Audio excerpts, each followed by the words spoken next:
नमस्कार, मैं हूं दिवांशु। आप देख रहे हैं न्यूज़ 47। झारखंड की राजधानी रांची में आज दिन भर बवाल हो रहा है। विजुअल्स हम आपको दिखाएंगे। देखिए किस तरीके से रांची पुलिस जो है वो देवेंद्र नाथ महतो को टांग रही है। जय राम महतो के सबसे करीबी, सबसे भरोसेमंद नेता देवेंद्र महतो को देखिए इस तरीके से सड़कों से उठाकर टांग कर जीप में ले जाती हुई नजर आ रही है रांची पुलिस। इस वक्त जब हम ये वीडियो शूट कर रहे हैं तो देवेंद्र नाथ महतो जो हैं वो हिरासत में हैं। कब छूटेंगे ये अभी पता नहीं, लेकिन जैसे ही हिरासत में लिया गया है देवेंद्र नाथ महतो को, जय राम महतो का गुस्सा जो है वो फूट पड़ा। इस वक्त जय राम महतो जो है वो रांची में तो नहीं है, लेकिन अपने करीबी, अपने प्रिय नेता को हिरासत में लिए जाने के बाद आग उगल रहे हैं। कल ही हमने एक वीडियो बनाया था और एक कहा था कि हेमंत सोरेन आखिर कर क्या रहे हैं झारखंड में। अपने ही खिलाफ युवा नेता को तैयार कर रहे हैं। पहले जयराम महतो को तैयार किया और अब देवेंद्र नाथ महतो भी तैयार हो रहे हैं। झारखंड के युवाओं का समर्थन जो है वो देवेंद्र नाथ महतो को मिल रहा है।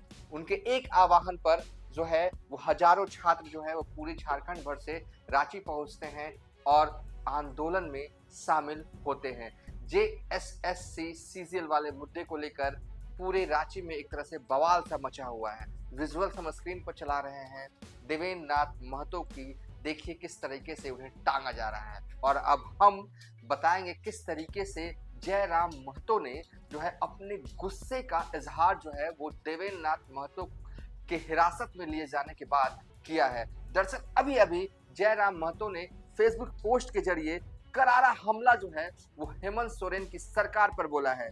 जयराम महतो कहते हैं या कहें कि लिखते हैं कि जेएसएससी सीजीएल को लेकर शांतिपूर्वक आगे बढ़ रहे छात्रों पर लाठीचार्ज का घोर निंदा करते हैं। हमारे देवेंद्र दा समेत कई छात्रों को काफी चोट लगी है। राज्य में लोकतंत्र का गला घोटा जा रहा है। यह लाठी डंडे वाली सरकार है। अफसरशाही पूरे चरम पर है। लगातार छात्रों के भविष्य के साथ खिलवाड़ हो रहा है। जेएसएससी सीजीएल परीक्षा को रद्द करने एवं धांधली का सीबीआई जांच की मांग करता हूं। छात्रों के इस मुद्दे के साथ कल भी था, आगे भी रहूंगा। मैं इस पूरे घटनाक्रम की भर्त्सना करता हूं। लड़ाई जारी है। जय झारखंड। इससे पहले हजारीबाग में भी पुलिस ने जो है अभ्यर्थियों पर लाठीचार्ज किया था। उसमें भी जयराम महतो की पार्टी के 3 नेता को जो है वो चोटें आई थी। उसके बाद झारखंड विधानसभा में इस मुद्दे को जो है वो जयराम महतो जो है उठाते हैं और लगातार इस मुद्दे को जो है जयराम महतो की पार्टी ने लाइन पकड़ लिया है। कहने को जो है वो जयराम महतो अपनी पार्टी के इकलौते विधायक हैं। कहने को बीजेपी जो है वो मुख्य विपक्षी दल है झारखंड में, लेकिन लग नहीं रहा है कि बीजेपी कहीं भी सीन में। अभी तक तो नेता प्रतिपक्ष ही बीजेपी का तय नहीं हुआ। जब होगा तय तब होगा, लेकिन विपक्ष की फुल टाइम भूमिका में जयराम महतो जो है अकेले आ गए हैं। अकेले विधायक हैं, डुमरी से विधायक हैं अपनी पार्टी के। लेकिन चौथी बार हेमंत सोरेन के सीएम बनने के बाद जयराम महतो ने इस मुद्दे को जो है पकड़ लिया है। लगातार जो है हमला सरकार पर बोला जा रहा है और जिस तरीके से देवेंद्र नाथ को हिरासत में लिया गया ना, उसके बाद आप ये तय जानिए कि झारखंड में जो है और इस मुद्दे को लेकर जो है बवाल अभी होना असल में बाकी है, क्योंकि जयराम महतो का जो तेवर रहा है ना अब तक, वो इसी बात की जो है वो गवाही देता है। देखिए जो झारखंड के लोग हैं उन्हें पता होगा कि साल 2021 में क्या हुआ था। अचानक जयराम महतो आते हैं, छात्र आंदोलन में शामिल होते हैं और छा जाते हैं पूरे झारखंड में। यहाँ तक कि गिरिडीह से जब लोकसभा का चुनाव लड़ते हैं जयराम महतो तो उन्हें वोट आते हैं 3,47,000। हालांकि वोटिंग को लेकर अब हम नहीं जाएंगे, बात बस इतना बता रहे हैं कि साल 2021 में हुआ क्या था। उसके बाद हम जेएसएस सीजीएल वाले मुद्दे पर को लेकर विस्तार से आपको बताएंगे। हालांकि इस पर 2-3 वीडियो और भी हमारे हैं, लेकिन इस वीडियो में 2-3 मिनट में हम जो है वो खत्म कर देंगे। 2000 अगर बात करें कि 2021 में इसी तरीके से तो हुआ था। जयराम महतो उस वक्त पढ़ाई कर रहे थे कॉलेज में, अभी भी हालांकि पढ़ाई उनकी जारी है।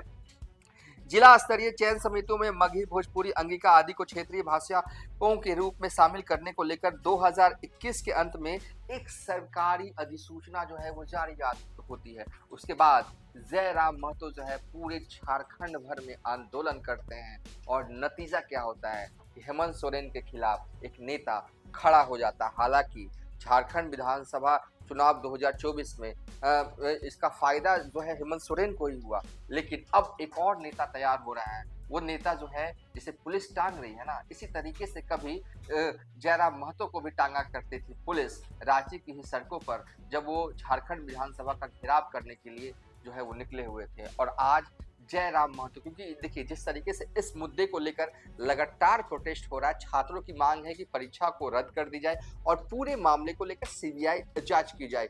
हालांकि हेमंत सोरेन ने अभी इसी हफ्ते जो है पूरे मामले को लेकर सीआईडी की जांच करने के आदेश जो है वो दिए हैं। छात्रों की मांग है सर्वप्रथम जो है परीक्षा रद्द की जाए, उससे जो है दाएं बाएं कुछ न किया जाए। देखिए इस बीच जो सर्टिफिकेट वेरिफिकेशन का काम है, देखिए जेएसएससी सीजीएल में के रिजल्ट 4 दिसंबर को जारी हो जाते हैं। उसके बाद आयोग की तरफ से कहा जाता है कि जिन छात्रों का, जिन अभ्यर्थियों का चयन हुआ है, वो सर्टिफिकेट वेरिफिकेशन के लिए 16 दिसंबर से जो है वो 20 दिसंबर तक जो है वो आयोग के कार्यालय में आए। छात्र आज से पहुंचने शुरू भी हो गए। तो आज वो जेएससी कार्यालय के आसपास बवाल भी खूब हुआ। 1 किलोमीटर जो कार्यालय है जेएसएससी का, उसके 1 किलोमीटर के रेंज में जो भी है वो पुलिस छावनी में जो है वो तब्दील कर दी गई।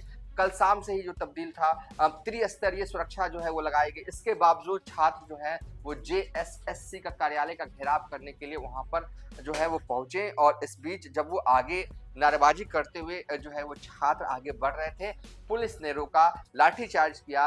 देवेंद्र नाथ महतो को चोटें लगी हैं, टांग लिया गया है, फिलहाल हिरासत में है। देखिए थाने में रख के या देर शाम या रात तक छोड़ दिया जाता है या फिर उन्हें जेल भेज दिया जाता है। जैसा कि पटना में जब बीपीएससी के खिलाफ नॉर्मलाइजेशन को लेकर जो है यहाँ पर प्रोटेस्ट हो रहा था, खान सर, रहमान सर और छात्र नेता दिलीप कुमार जब प्रोटेस्ट कर रहे थे पटना के गर्दनी बाग, तो पहले पुलिस ने हिरासत में लिया दिलीप कुमार को और उसके बाद जेल भेज दिया। हालांकि अब दिलीप कुमार को बेल मिल गया। क्या हूबहू जो बिहार की राजधानी पटना में छात्र नेता दिलीप कुमार के साथ हुआ, क्या हूबहू रांची में देवेंद्र नाथ महतो के साथ वही होने वाला है? ये बड़ा सवाल है। अगर ऐसा हो गया ना तो फिर तो भाई बड़ी ये हेमंत सोरेन की आने वाले वक्त में मुश्किलें बढ़ने वाली है। क्योंकि अगर वो जेल भेज देते हैं तो एक छात्र नेता के तौर पर जो है वो उभर कर आएंगे।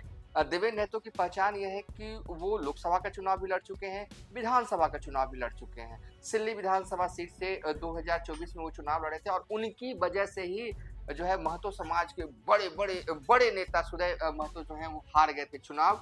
और रांची लोकसभा 2024 का भी चुनाव लड़ा था और इनकी वजह से ही कांग्रेस की उम्मीदवार जो कि सुबोध कांत सहाय की बेटी थी, उस वक्त वो चुनाव हार जाती हैं और इन्हीं की वजह से जो है बीजेपी उम्मीदवार जीत जो है वो जाते हैं। तो कुल मिलाकर कहें कि अब जयराम महतो के समकक्ष जो है एक नेता जो है वो झारखंड में तैयार हो रहे हैं। देवेंद्र नाथ महतो, हेमंत सोरेन न जाने क्यों अपने ही खिलाफ नेता बना रहे हैं। गाहे बगाया कहें कि जाने अनजाने ही सही नेता तैयार हो रहे हैं और झारखंड में। और ऐसे नेता जो कि मतलब कि कहते हैं ना कि मिडिल क्लास से निकलकर आकर नेता बन रहे हैं। जिस तरीके से जयराम महतो 2021-22 से वो आंदोलन करना शुरू करते हैं, 2021 आखिरी में, और 2024 आते आते विधायक बन जाते हैं। देवेंद्र नाथ महतो कमोबेश इसी टांगा गया है। आज देखिए आने वाले वक्त में इस मुद्दे को लेकर और भी उग्र आंदोलन जो है वो झारखंड में हो सकता है। लास्ट में 1-2 मिनट हम सीजीएल वाले मुद्दे पे आए थे। आखिर पूरा मुद्दा आखिर है क्या? जो लोग जानते हैं वो तो ठीक, जो लोग नहीं जानते बस 2 मिनट सुन लीजिए, आपको पूरा मुद्दा पता चल जाएगा। देखिए हुआ यूं था कि 21-22 सितंबर को जो है वो 823 केंद्रों पर परीक्षा आयोजित की गई थी। ये ग्रेजुएशन लेवल ये परीक्षा थी, जेएसएससी सीजीएल परीक्षा थी ये। इस परीक्षा में लगभग 3,04,769 लोग जो है वो शामिल हुए थे। परीक्षा के तुरंत बाद पेपर लीक, पुराने प्रश्नों के दोहराव के आरोप लगे। रांची, हजारीबाग समेत कई शहरों में छात्रों ने विरोध प्रदर्शन किया। जेएसएससी ने एक जांच समिति भी बनाई जिसमें किसी भी गड़बड़ी से इनकार किया, फिर भी छात्र संतुष्ट नहीं हुए। छात्र आलोक अब भी यही लगा रहे, पेपर लीक तो हुआ है। फिर बीते 4 दिसंबर को जेएसएससी ने परीक्षा परिणाम घोषित कर दिया। लगभग 2025 पदों के लिए 2231 उम्मीदवारों को दस्तावेज सत्यापन के लिए बुलाया गया। यह सत्यापन आज से यानी कि 16 दिसंबर से 20 दिसंबर तक होना है। हालांकि छात्रों का आरोप है कि परीक्षा में धांधली हुई है, वे परिणाम होने तक आंदोलन जारी रखेंगे। एक जरूरी बात यह कि अभ्यर्थियों का कहना है कि 21 तारीख को जो एग्जाम हुआ था ना, उसमें बच्चों का सिलेक्शन जो है, अभ्यर्थियों का सिलेक्शन जो हुआ वो 83 हुआ है, और अगले दिन जो परीक्षा हुई है, जो 22 सितंबर की परीक्षा है, उसमें सिलेक्शन जो है वो 2000 से अधिक अभ्यर्थियों का। यही पॉइंट है। देखिए, जेएसएससी का कहना है कि पेपर तो लीक तो हुआ नहीं, फिर परीक्षा हम क्यों करें, रद्द क्यों करें। तो दूसरी तरफ अभ्यर्थियों का आरोप यह है कि कैसे पेपर लीक नहीं हुआ है, ये कैसे हो सकता है कि परीक्षा जो है वो 2 दिन आयोजित की जाती है। पहले दिन जो आयोजित होती है परीक्षा, उसमें से सिर्फ 83 बच्चे ही सफल हो पाते हैं, और दूसरे दिन जो परीक्षा होती है उसमें 2000 से ज्यादा बच्चे कैसे सफल हो जाते हैं। इस लाइन को जेएसएससी क्लियर कर दे। लेकिन जेएसएससी जो है की तरफ से अभी तो मौजूदा वक्त में 3 महीने से चेयरमैन का पद भी खाली है। वहां पर सचिव महोदय ने प्रेस कॉन्फ्रेंस भी किया था हाल में। उन्होंने कहा था इस मुद्दे पर वो कुछ नहीं बोल रहे हैं। आखिर ऐसा हुआ है या नहीं हुआ है। छात्र आरोप लगा रहे हैं कि 2 दिन परीक्षा हुई, एक दिन सिर्फ 83 बच्चों का सिलेक्शन होता है, और दूसरे दिन जो परीक्षा हुई उसमें 2000 ज्यादा अभ्यर्थी जो सफल हो जाते हैं। ऐसे कैसे हो सकता है। तो इस बात को, इस लाइन को क्लियर जो है अब तक जेएसएससी की तरफ से नहीं किया गया है। ओवरऑल इस वीडियो के आखिरी में आ चुके हैं। हमने आपको इस वीडियो में विस्तार से बताया कि जेएसएससी सीजीएल का मुद्दा आखिर है क्या, और इसको लेकर जो है लगातार जो है आंदोलन चरणबद्ध तरीके से जो है वो झारखंड में हो रहा है। आज रांची में हुआ। देवेंद्र नाथ महतो बड़े छात्र नेता झारखंड के हिरासत में लिए जाते हैं। आगे क्या होना है इस मुद्दे पर, देखिए ये तो तय है कि हेमंत सोरेन सरकार ने ये तय कर लिया है कि परीक्षा रद्द अब नहीं होनी है, क्योंकि अब तो क्रॉस वेरिफिकेशन हो रहा है। पहले दिन था क्रॉस वेरिफिकेशन का। आज भी कुछ छात्र जो है वो अपना डॉक्यूमेंट वेरिफिकेशन करने के लिए आयोग के कार्यालय आए हुए थे, और 17 दिसंबर, 18 दिसंबर, 20 दिसंबर को भी ये क्रॉस वेरिफिकेशन होगा। तो मतलब कि हेमंत सोरेन सरकार इस परीक्षा को रद्द करने नहीं जा रहा है। तो दूसरी तरफ छात्र जो है का गुस्सा जो है वो लगातार बढ़ता ही जा रहा है। अब क्या होगा आने वाले वक्त में, जो होना होगा वो होगा। फिलहाल इस वीडियो को यहीं पर बाइंड अप करते हैं।